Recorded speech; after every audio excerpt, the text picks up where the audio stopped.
우리 주변의 소외된 이웃들 중에는 고향을 떠나 대한민국에서 성실하게 생활하고 있는 외국인 노동자들도 있습니다. 주로 건설 현장이나 조선업, 그리고 농업 현장에 이르기까지 내국인이 기피하는 업종에 주로 종사하고 있는데요. 네, 외국인 노동자들에게도 온기가 필요합니다. 특히 열악한 숙소 환경 때문에 추위와 싸우는 외국인 노동자들이 적지 않은데요. 정부가 대책을 내놨지만 현실을 반영하기에는 역부족이라는 지적입니다. 이재필 기자가 보도합니다. 지난 2020년 12월 경기도 포천의 한 비닐하우스에서 캄보디아 국적의 이주 노동자 속행 씨가 숨진 채 발견됐습니다. 해당 비닐하우스는 속행 씨가 머물던 곳으로 당시 영하 20도의 강추위 속에서 난방도 제대로 되지 않았던 것으로 확인돼 이주 노동자들의 열악한 주거 환경이 사회적 문제로 떠올랐습니다. 그리고 약 2년이 지난 올해 3월 포천의 한 돼지 농장에서 또 한 명의 이주 노동자가 숨진 채 발견됐습니다. 농장에서 10년째 일해온 노동자는 돼지 배설물의 악취와 유독가스가 가득한 방에서 생활하던 중 숨을 거뒀습니다. 속행 씨 사망 이후 이주 노동자들의 열악한 숙소 환경이 사회적 문제로 거론되며 대책들이 쏟아졌지만 이주 노동자들은 달라진 점을 크게 체감하지 못하고 있습니다. 난로 같은 거 다 없어요. 멀어요. 이거 화장실. 네. 거기 가서 샤워하고 그다음에 방에 와야 돼요. 근데 마이너스 15도면은 거기서 샤워실에서 방에까지 올 때 사람 얼어올 수도 있어요. 석행 씨 사망 다음에 띵도 이거 많아요.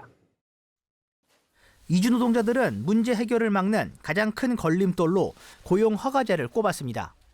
외국인 노동자가 고용을 연장하거나 사업장을 옮기려면 사업주의 승인이 필요한데 한국에서 계속 일을 하고 싶은 이주 노동자들은 숙소 개선 요청 등 사업주의 눈에 거슬리는 행동을 할 수 없다고 입을 모읍니다. 만점 해도 그거 안 해줘요. 사장님 사인해 주세요. 나 다른 공장에 갈 거예요. 근데 사장님 사인 안 해줘요. 사인 안 하면은 다른 데 갈 수 못해요. 공장 체인지 못해요. 나라에서 올 수 못해요. 사장 사인 필요해요. 고용노동부는 속행 씨 사망 사고 이후 외국인 노동자에게 가설 건축물을 숙소로 제공하는 사업주에게는 신규 고용 허가를 불허하고 있습니다.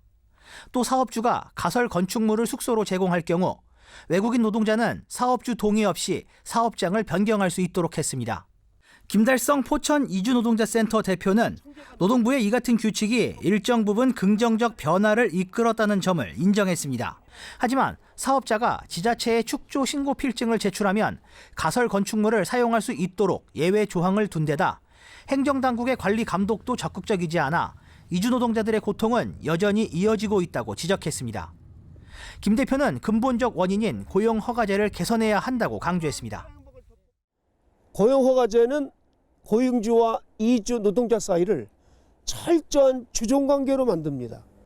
사업장 변경의 자유를 극도로 제한하는데 이것을 좀 완화할 필요가 있다. 미래를 위해 한국을 찾은 외국인 노동자들. 이들의 바람은 단지 안전한 환경에서 일을 하는 것입니다. 헬로티비 뉴스 이재필입니다.